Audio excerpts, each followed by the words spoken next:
A few months ago, I came across a post on Reddit deep inside a subreddit dedicated to surviving toxic family dynamics and estrangement. The title immediately caught my eye.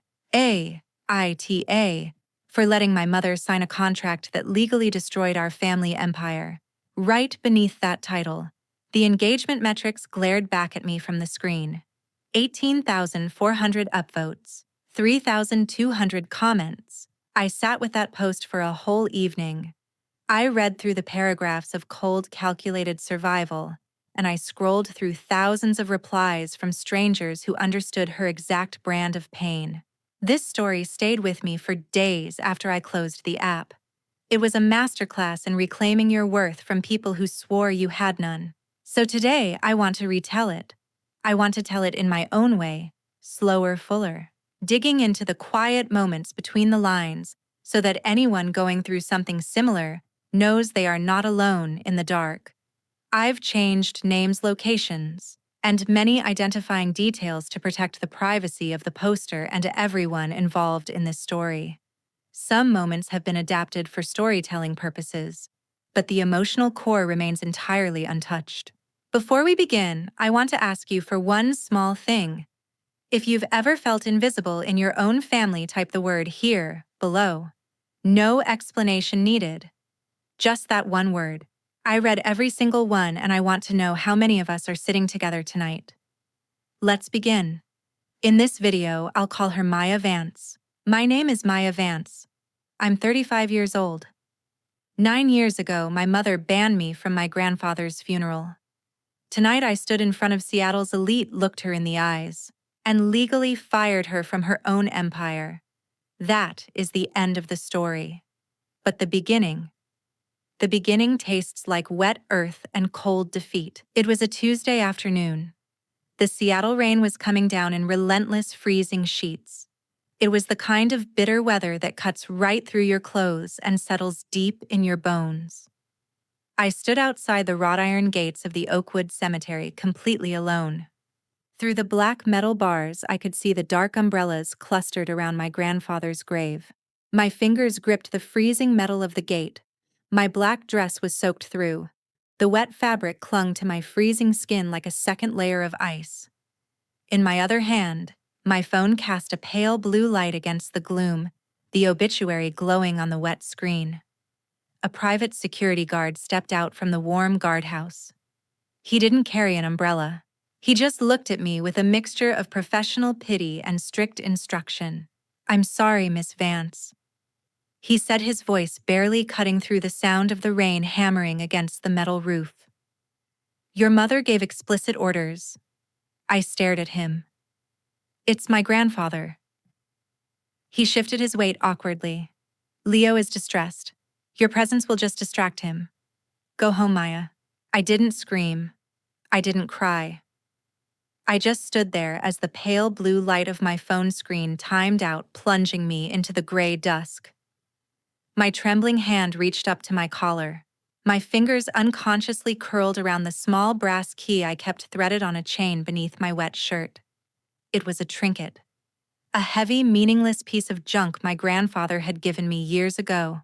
I squeezed the cold brass until it bit painfully into my palm, letting the physical ache anchor my spinning mind. If you are listening to this, and you have ever been the family shock absorber, the one expected to disappear so the golden child can shine, I need you to know something. Your compliance will never buy their love. It only buys your erasure. I learned that the hard way, shivering in the rain.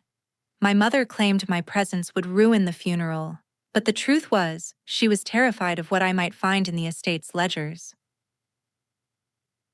The Vance boardroom was intentionally designed to make you feel incredibly small. It was a suffocating space, lined with heavy mahogany panels and sealed behind thick oak doors that trapped the stale air inside. A remarkably dense wool rug swallowed every footstep, enforcing a church-like silence. The dim, yellow light from the antique chandelier always seemed to cast heavy shadows across the long table, purposely hiding the faces of the board members in the gloom. At the head of the table sat my mother, Helen. Her leather chair was custom-built.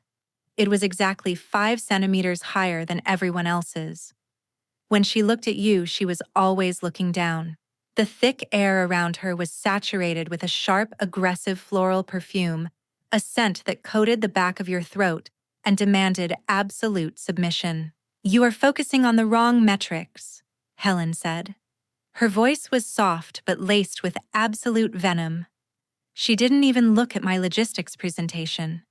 Instead, she reached over, her manicured fingers brushing a non-existent piece of lint from my shoulder. It was a physical intrusion, a calculated gesture designed to remind me I was flawed. "Maya, dear, stop overcomplicating things." I sat perfectly still. The leather of my chair felt sticky and uncomfortable against my back in the oxygen-starved room. The heat rose at the back of my neck, but I kept my face entirely blank. Numbers don't have agendas, Mother," I replied, keeping my tone perfectly flat. "The supply chain bottleneck is real. We are bleeding capital." She smiled. It was a terrifying practiced curve of her lips. She ignored me entirely, turning her gaze down the long table. "Leo," she said, her voice instantly warming. "Walk us through the Q3 logistics." My brother stood up. He was 33, dressed in a bespoke suit that cost more than my car. But he wore it nervously like a child playing dress-up. Instantly, a sharp, burning scent of mint gum wafted down the table. Leo was chewing it furiously, his jaw working in a frantic, uneven rhythm. He only chewed mint gum when he was terrified. He only chewed it when he was lying. He fumbled with his laser pointer, his hands shaking slightly. "The third quarter margins are stabilizing. We've redirected some operational funds to cover the overseas warehousing delays." Helen nodded slowly, her eyes locking onto him. "Good. Ensure those accounts are sealed before the audit. Keep the books clean, Leo. Q3 needs to be flawless." I watched a bead of cold sweat form on Leo's forehead. It caught the dim yellow light of the chandelier. The numbers he was projecting on the screen were absolute garbage. They didn't align with the warehouse manifests I had processed. A phantom deficit was bleeding out of the company, and Helen wasn't just ignoring it. She was actively helping him cover it up. Suddenly, the memory from 9 years ago flashed in my mind. The bitter rain. The cemetery gate. "Leo is distressed. Your presence will just distract him." She hadn't banned me from the funeral because I was a distraction. She banned me because the estate lawyers were there, and I was the only one in the family who actually knew how to read a balance sheet. I left the office at 6. My condo was the exact opposite of the Vance boardroom. It was a sterile, minimalist box high above the Seattle streets. It smelled faintly of lemon bleach and isolation. There was a single potted plant on the cold stainless steel kitchen island. It had died months ago, but I kept it there anyway, an unnecessary monument to futile hope. I dropped my keys on the freezing steel counter. Outside, the rain lashed violently against the soundproof glass. Inside, there was only the faint, high-pitched whir of my laptop's cooling fan. I sat down at the island, bathing my face in the pale blue light of the monitor. For weeks, I had been working a shadow job. I was building a freelance supply chain analysis for Sterling Global, the fiercest, most ruthless competitor Vance Logistics had. Their CEO, Evelyn Sterling, was notoriously brutal. I opened the massive logistics file I was supposed to submit to her tonight. It was perfect. It was the best operational work of my entire career. But as I stared at the blinking cursor, a familiar, sickening weight settled deep in my chest. The voice of my mother echoed in my head. "Maya, dear, stop overcomplicating things." I was a Vance, but I was the garbage disposal. I was only kept around to clean up the messes. If I gave Evelyn Sterling a perfect file, she would use it, profit from it, and eventually, she would realize she didn't need me anymore. She would throw me away just like my family did. My fingers hovered over the keyboard, shaking slightly. Deliberately, systematically, I opened the core algorithm of the pricing model. I deleted 3 crucial lines of code. I planted a fatal, amateur flaw right in the center of the executive summary. It was a mistake so glaring a first-year intern would be fired for it.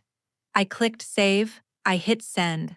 I sat back in the cold blue dark, waiting for the executioner's axe to fall. Let me pause here for a moment. If you've ever grown up feeling like your only value was fixing other people's messes, you know exactly why I wanted Evelyn to fire me. When you're used to being discarded, sometimes you'd rather pull the trigger yourself just to get it over with. Have you ever self-sabotaged a good thing because it felt too safe? I stared at the screen for what felt like hours. The silence in the apartment was deafening, broken only by the rhythmic drumming of the rain against the glass. I glanced down at my left wrist. I wore an antique mechanical watch, another relic from my grandfather. It had broken years ago. The hands were permanently frozen at exactly 5:10.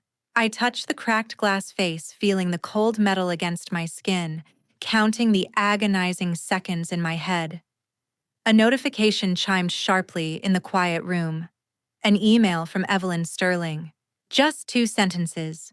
You have 20 minutes to get to my building. Come up to the penthouse. Now. I intentionally planted a fatal error in Evelyn's contract waiting to be discarded, but instead, she locked her office door and handed me a forensic file.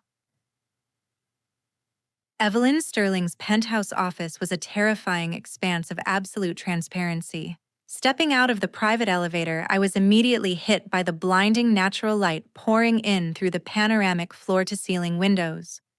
There were no shadows here, no dim, yellow chandeliers, no heavy mahogany panels to hide behind. The air smelled of clean, filtered ozone and the bitter, dark roast of expensive espresso. Evelyn stood by the glass wall, a silhouette against the Seattle skyline. She didn't turn around when the elevator doors chimed open.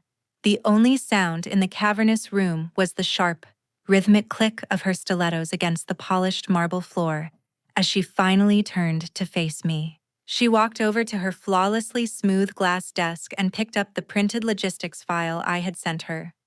She didn't offer me a seat. With a swift, razor-sharp flick of her wrist, she tossed the heavy file onto the glass. It landed with a loud, aggressive slap. "I don't pay you to sabotage my time," Evelyn said. Her voice wasn't raised, but it carried the chilling velocity of a bullet. "Why did you leave the back door in the code?" My jaw locked. The temperature in the room seemed to drop 10 degrees. I stood perfectly still, my mind racing to construct a defense, but the sheer, unforgiving transparency of the room stripped away every excuse. She knew. She had looked at a 1,000-page operational matrix and spotted my amateur, self-destructive flaw in minutes.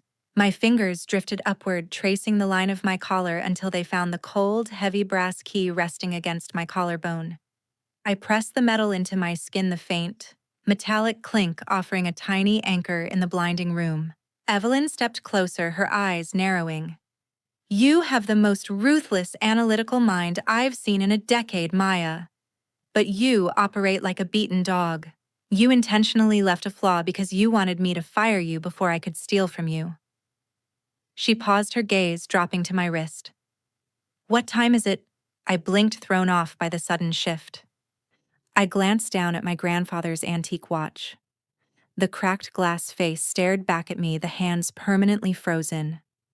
"It's 5:10, I said automatically. "It is 2:30 in the afternoon. Evelyn corrected, her voice dripping with calculated impatience. "Your watch is broken, Maya, and so is your loyalty. If you want to sit at this table, I need the critical vulnerabilities in Vance Logistics' supply chain. Give them to me or get back in the elevator." The demand hung in the cold air. A memory ripped through my mind with violent clarity. 9 years ago, the Vance boardroom. I had worked 70 straight hours unpaid to fix a routing error Leo had caused. When I finally asked my mother for a proper operational title, Helen had just smoothed my collar with her terrifying smile. "We all make sacrifices for the logo, Maya," and my father Howard had been sitting right next to her. He hadn't said a word. He just lowered his head, staring intently at the tips of his expensive leather shoes, drowning in his own cowardice. I let go of the brass key. I looked Evelyn dead in the eye. "Call your forensic accountant." I said. 10 minutes later, a man named Julian Pierce was projecting my brother's private operational ledgers onto the glass wall. Julian was quiet and clinical, treating the numbers like a crime scene.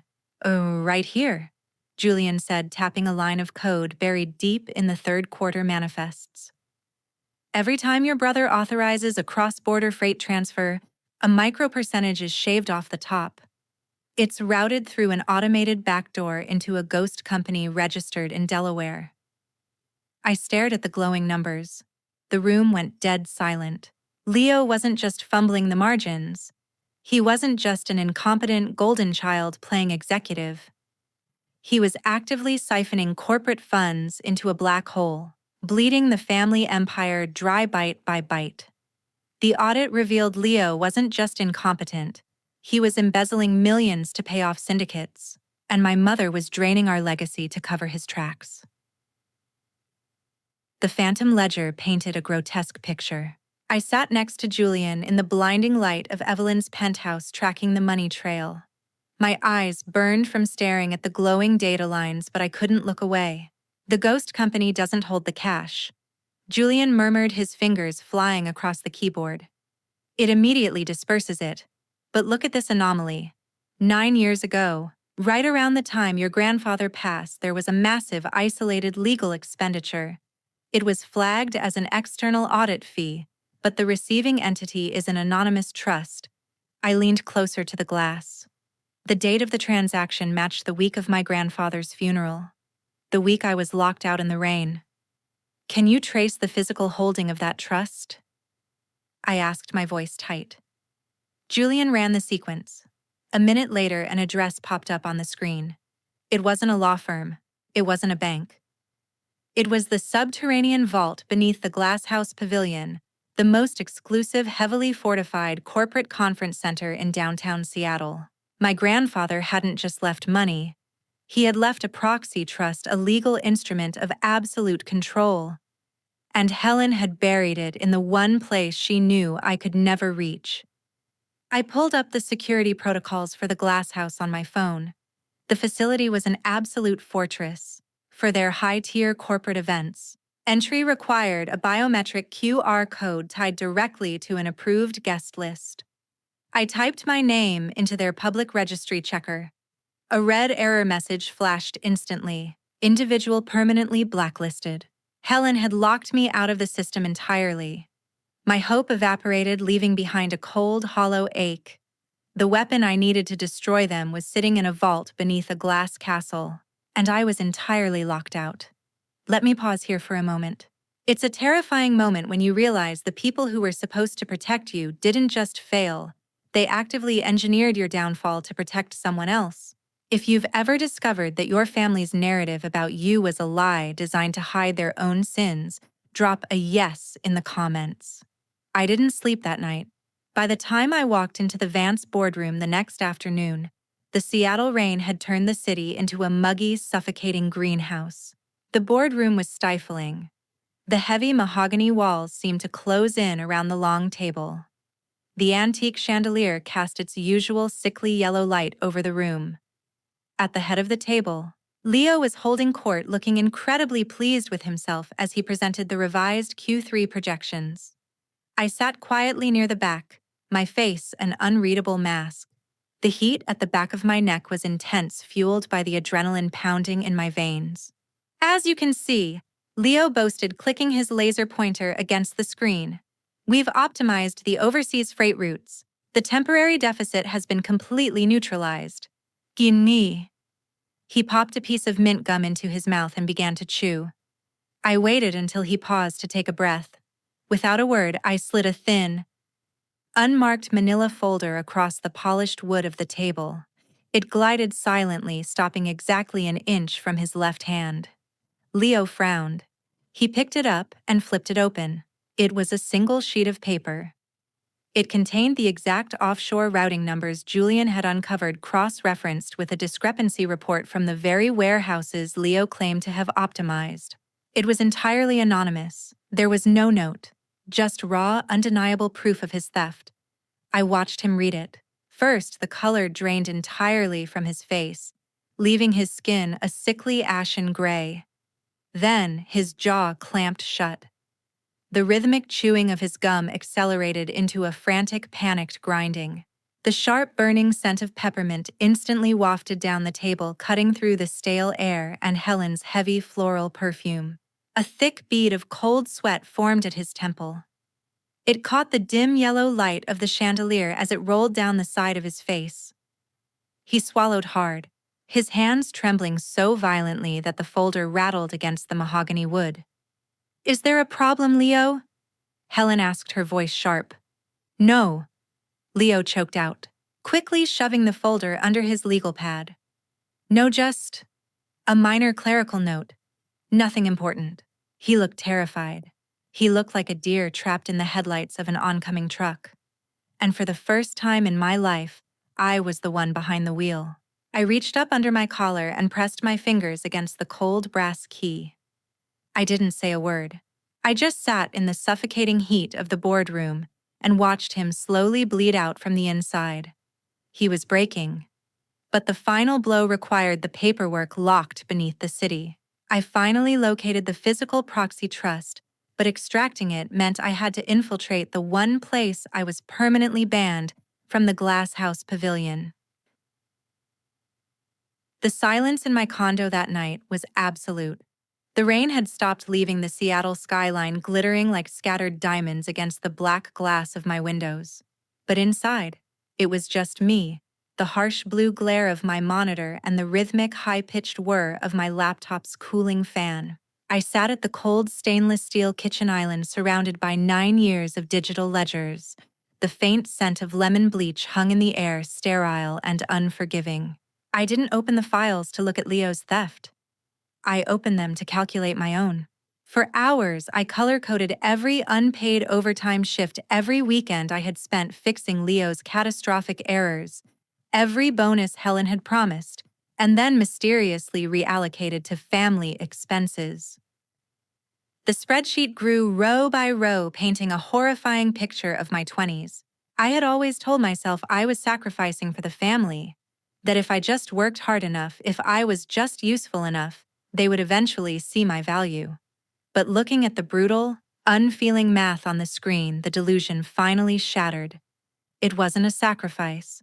It was a toxic loan with an astronomical interest rate, and the borrower never had any intention of paying it back. I wasn't their daughter. I was their collateral damage. I pressed my palms against the freezing steel counter, letting the biting cold ground me. Julian's forensic trace on the ghost company had revealed the final piece of the puzzle. Leo wasn't just investing poorly. The offshore accounts were direct pipelines to an underground gambling syndicate. He was drowning in casino debt, and Helen was liquidating the Vance legacy to keep his kneecaps intact. I didn't sleep. By the time I arrived at Evelyn's penthouse the next morning, my eyes were burning and my hands were shaking from exhaustion and a toxic mix of rage and grief.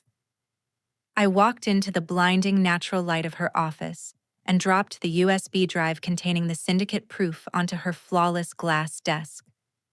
The metal clattered loudly against the glass. I tried to speak to explain the magnitude of the betrayal, but the words caught in my throat. A sudden, humiliating wave of emotion hit me. Despite the spreadsheets, despite the logic, the realization that my own mother would sell me to protect a criminal son cracked something open inside me. A hot tear spilled over my lashes before I could stop it. Evelyn didn't flinch. She didn't offer me a tissue. She didn't offer me a sympathetic smile. She picked up the drive, looked at it, and then tossed a massive legal binder back across the glass. It hit the desk with a sharp, echoing slap. "I don't pay you to cry over people who don't deserve it," Evelyn said, her voice dropping to a terrifying Arctic whisper. "Wipe your eyes or walk out of my office." I froze. The brutal rejection hit me like a physical blow, but as I looked at her entirely unsympathetic face, the panic receded, replaced by a crystalline, freezing clarity. She wasn't my mother. She was a predator teaching me how to hunt. I reached up and wiped the moisture from my face. My fingers brushed the edge of my collar, grazing the heavy brass key. Numbers don't have agendas. Evelyn said, her voice softening just a fraction, echoing my own defense mechanism back at me. People do. You need to stop looking at Helen as your mother and start looking at her as a hostile entity. Now, how are you getting into the glass house? I pulled my laptop from my bag, my fingers flying over the keys. The sharp clacking sounds filled the silent room. I can't get in through the front door, I said, my voice finally steady. My biometrics are blacklisted, but 9 years ago when the pavilion was built, I designed the back-end logistics for their catering supply chain. I built the vendor access portal. I ran a script through the outdated architectural firewall. It took less than 10 minutes. I bypassed the VIP guest registry entirely and injected my credentials directly into the service staff database. I wasn't going to walk through the front doors in a designer gown. I was going to walk through the loading dock in a black catering apron. The system flashed green. Access granted. I had the key to the vault and now I had the door. But the architecture of my revenge was fragile, and that evening it nearly collapsed. I was walking back to my condo in the freezing drizzle when I passed a high-end restaurant downtown. I glanced through the rain-streaked glass and my blood ran instantly cold. Sitting in a private booth bathed in warm amber light were Evelyn Sterling and my mother Helen. They were drinking wine. They were smiling. They looked like old friends closing a highly profitable deal. Panic seized my chest, squeezing my lungs until I couldn't breathe. My self-sabotage reflex flared to life with violent intensity. Evelyn was playing me. She was using my access to the ledgers to force Helen into a buyout, and they were going to divide the empire over a plate of oysters. I was the garbage disposal all over again. I stood in the freezing rain, my thumb hovering over the remote wipe command on my phone. I could burn the whole system down right now. I could delete the supply chain hack, format the syndicate evidence, and disappear. But I looked closer through the glass. Helen was smiling, but her grip on her wine glass was white-knuckled. Evelyn wasn't smiling with her eyes. She was looking at my mother the exact same way she looked at a flawed spreadsheet. I didn't press delete. I decided right then that I wouldn't trust Evelyn and I wouldn't trust Helen. I would only trust the numbers. I needed to accelerate the pressure. If they were making deals in the shadows, I needed to force Leo into the light. The next morning, I arrived at the Vance corporate offices before anyone else. I carried a small padded envelope. Inside was a single, heavy ceramic poker chip I had acquired from the underground syndicate's front business, wrapped in a printout of his exact offshore deficit. I placed it dead center on Leo's immaculate desk. 2 hours later, I was sitting in my glass-walled cubicle down the hall. I watched through the blinds as Leo walked into his office. He picked up the envelope. He tore it open. Even from 50 feet away, I saw the exact moment his soul left his body. He dropped the heavy chip. It hit the floor and rolled under his desk. He staggered backward, slamming into his filing cabinet. He was hyperventilating, his hands clawing at his hair. 5 minutes later, he burst out of his office and sprinted down the hallway toward Helen's suite. As he ran past my cubicle, a sickeningly intense wave of peppermint gum flooded the corridor. He was chewing so aggressively I could hear the wet, frantic grinding of his teeth. I sat back in my chair, the faint scent of mint burning my nostrils. I didn't feel angry anymore. I felt powerful. I was pulling the strings and the golden child was dancing like a terrified marionette. I worked late that night finalizing the extraction protocols for the glasshouse vault. By the time I took the elevator up to my condo, it was early morning. The building was dead quiet. I stepped out of the elevator into my private lobby, exhausted but focused. Then I stopped dead in my tracks. Sitting on the bench in the shadowy corner of the lobby was my father. Howard Vance looked terrible. He was wearing a rumpled trench coat over his pajamas. His hair was disheveled and his eyes were completely bloodshot, rimmed with dark, heavy bags. In his trembling hands, he clutched an old, worn leather notebook. He stood up as I approached, his hands shaking so badly the notebook rattled. "Maya," he whispered, his voice cracking. My heart slammed against my ribs. Out of everyone in the family, my father was the one I had never actively fought. He was the ghost, the man who always stared at his shoes. Seeing him here, looking so thoroughly broken, shattered the cold, logical armor I had spent days building. "Dad, what are you doing here?" "Your mother." He choked out, taking a hesitant step forward. He smelled like stale coffee and fear. "She told me what you've been asking the accountants for. The old legal files." He looked down at his shoes, unable to meet my eyes, just like he did in the boardroom 9 years ago. "Maya, please." He begged, a tear spilling over his lower lid and dropping onto his coat. "You don't know what you're doing. You have to stop." As I secured the backdoor access to the gala, my father appeared in my lobby, shaking, holding a secret that threatened to dismantle my entire operation. I didn't answer my father immediately. I looked at him standing in the shadowy lobby of my building. He looked so incredibly fragile. I pointed to the elevator. "Go up to my apartment." I told him, my voice tight but steady. "I need to see the morning news." I walked over to the massive LED screen mounted on the wall above the concierge desk. The concierge, a young guy I barely knew, had muted the volume, but the closed captions were scrolling furiously across the bottom of the screen. I gestured for him to turn the sound up. The shrill, artificial cheer of the morning anchor cut through the silence of the lobby, completely overpowering the soft sound of the rain against the glass doors. "Breaking news this morning in the corporate sector," the anchor announced. The screen cut to a live feed of Evelyn Sterling standing at a podium. She looked as immaculate and terrifying as ever in her sharp suit. "Effective immediately," Evelyn said, her voice echoing through the lobby. "Sterling Global is withdrawing its intent to acquire Vance Logistics. We are choosing to focus our resources on internal development rather than entering a prolonged hostile bidding war." My heart hammered against my ribs. I bit my lower lip so hard I tasted blood.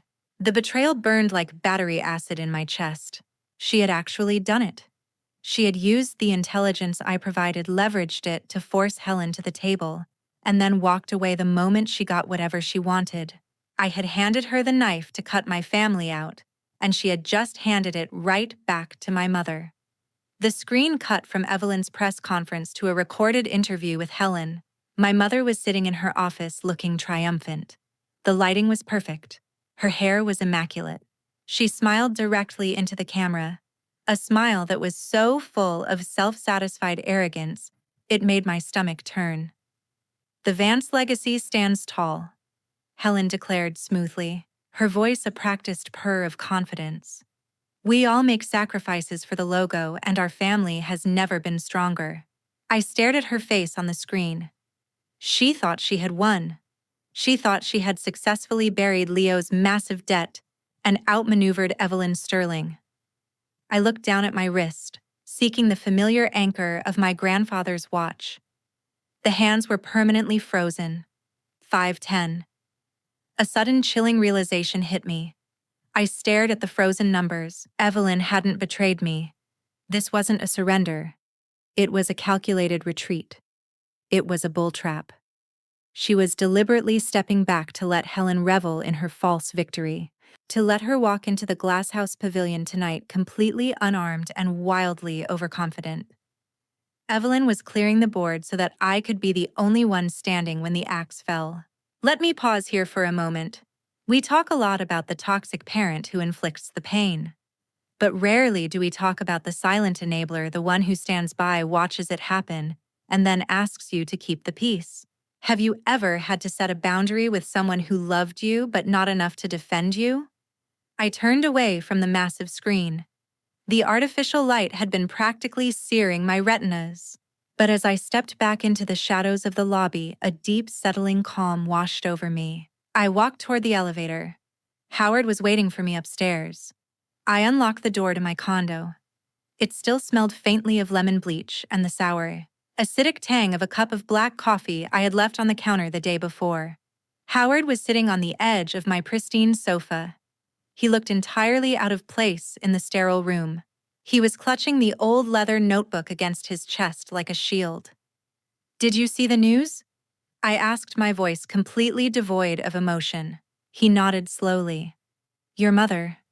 She thinks it's over. It's not over, I said. I walked past him and picked up the cold ceramic coffee mug, wrapping my fingers around it just to feel something physical. She's walking into an execution. He flinched. The air in the room felt thick and heavy, like the atmosphere right before a violent storm breaks. I looked at the man who had let me be erased. I didn't feel rage anymore. I didn't even feel sadness. I just felt an absolute profound emptiness where my hope used to be. I walked away from his tears knowing that tomorrow night, the Vance Empire would go on the auction block and I was the only one holding the matches. You can't do this, Maya. Howard's voice was a pathetic, wet rasp. He stood up from the sofa, the old leather notebook trembling in his hands. He took a hesitant step toward me. I know she hurt you, he said, his words tumbling out in a desperate rush. I know Leo was careless, but if you expose this, if you go to that gala tonight and trigger the audit, she'll go to prison. The family will be destroyed. I set the coffee mug down on the stainless steel island. The sound was sharp and final in the quiet room. The family was destroyed 9 years ago, Dad, I said quietly. He squeezed his eyes shut. Tears spilled down his weathered cheeks. Please, he begged, his voice breaking completely. I'm asking you, as your father, let it go. Just keep the peace, Maya, please. He couldn't even look at me. His gaze dropped to the floor. He stared down at his shoes just as he had done in the boardroom. Just as he had done when Helen locked me out of the cemetery. He was crying, but he wasn't crying for me. He was crying because he was terrified of the conflict. He was begging the victim to surrender so he wouldn't have to confront the abuser. I didn't scream. I didn't raise my voice. I didn't offer him a single ounce of the emotional reaction he was so desperately trying to avoid. I walked around the kitchen island. I stopped 2 feet in front of him. Look at me, Dad, I said. My voice was a cold, quiet blade. For once in your life, look at me when you ruin me. He physically recoiled. He tried to lift his head, but he couldn't. His chin trembled, his eyes remaining stubbornly fixed on the tips of his shoes. He was a coward. He had always been a coward. I turned my back on him. I picked up my coat and my laptop bag. Lock the door on your way out, I said without looking back. By noon, I was standing in the subterranean vault of the central bank downtown. The air down here was different.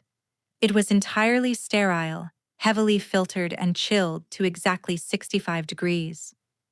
The stark white neon lights hummed faintly overhead, reflecting off the rows of gleaming stainless steel safe deposit boxes.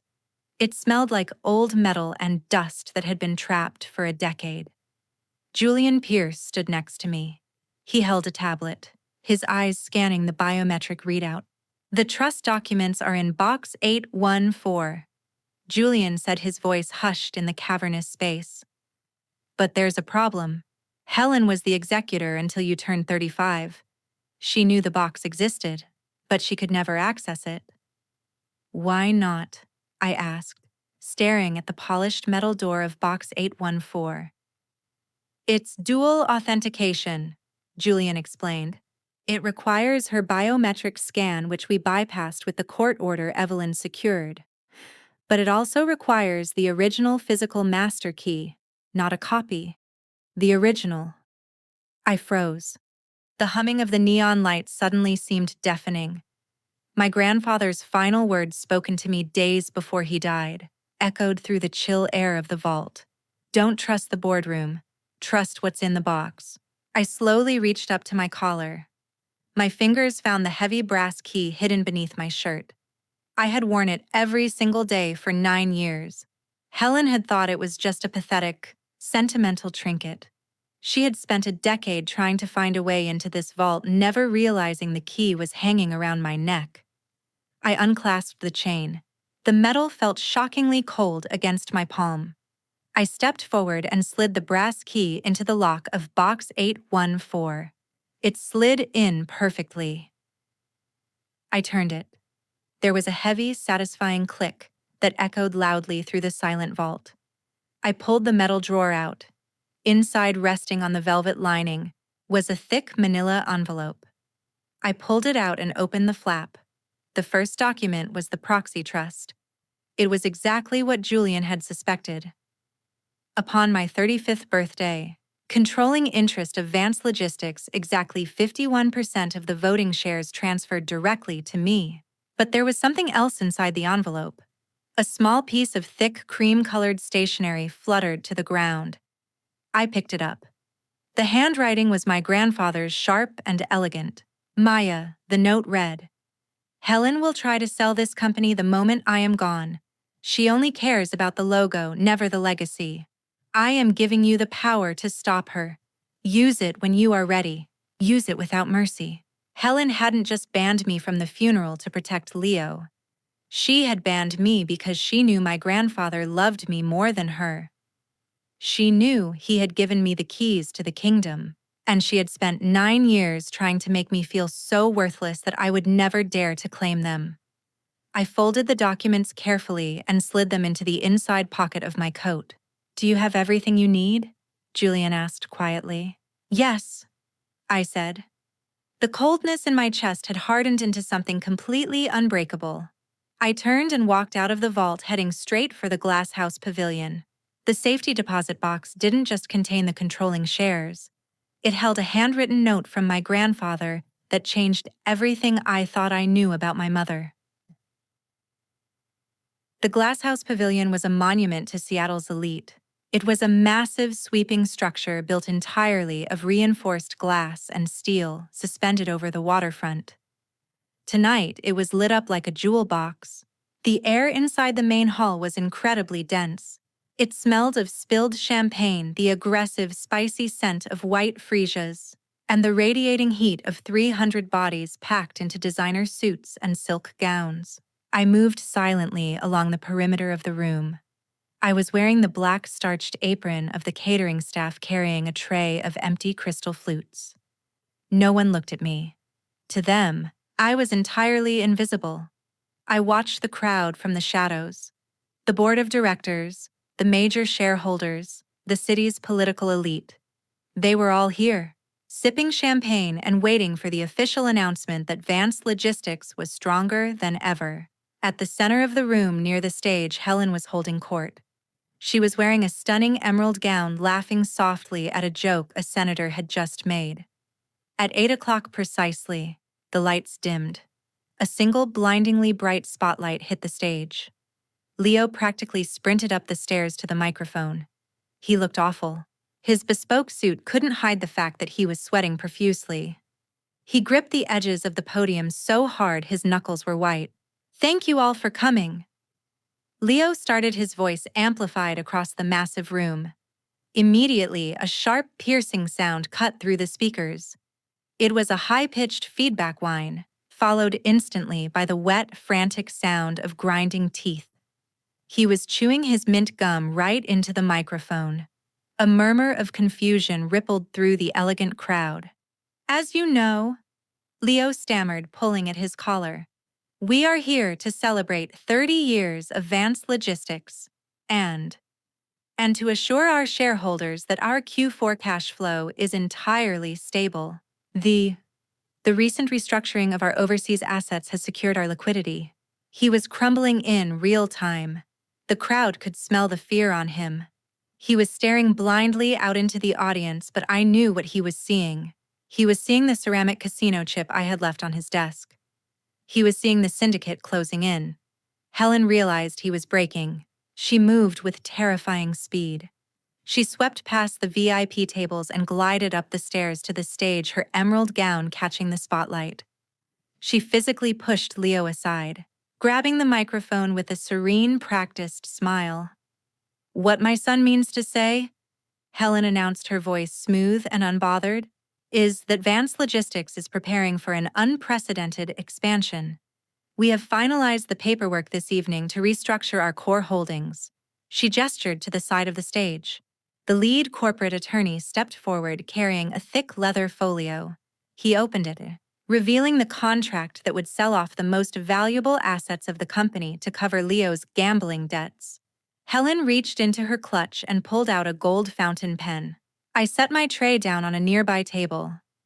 I reached behind my back and untied the knot of the caterer's apron. It slipped to the floor, revealing the sharp, tailored black evening gown I wore underneath. I stepped out of the shadows. I didn't rush. I walked deliberately down the center aisle, my heels clicking sharply against the polished wood floor. The crowd parted instinctively. The conversations died instantly. The only sound in the massive glass room was the rhythm of my footsteps. I reached the bottom of the stage stairs. I walked up them. Helen looked up. The smile vanished from her face so completely it was as if it had been wiped away by a rag. The gold pen hovered inches above the contract. "What are you doing here?" She hissed, her voice low enough that the microphone didn't catch it. "Security!" she shouted, her voice suddenly echoing through the pavilion. "Security, remove her!" 2 guards started moving toward the stage from the exits. I didn't look at them. I kept my eyes locked entirely on my mother. I reached into the inside pocket of my gown and pulled out the thick manila envelope I had taken from the vault. "What right do you have?" Helen spat, her composure cracking, revealing the ugly panic underneath. I looked down at my wrist. I stared at the cracked glass face of my grandfather's watch. The hands were permanently frozen in place. I looked back up at her. "Clause 510 of the Founding Trust," I said clearly into the microphone. 51% controlling interest. The silence that followed was absolute. It was the kind of silence that precedes a massive explosion.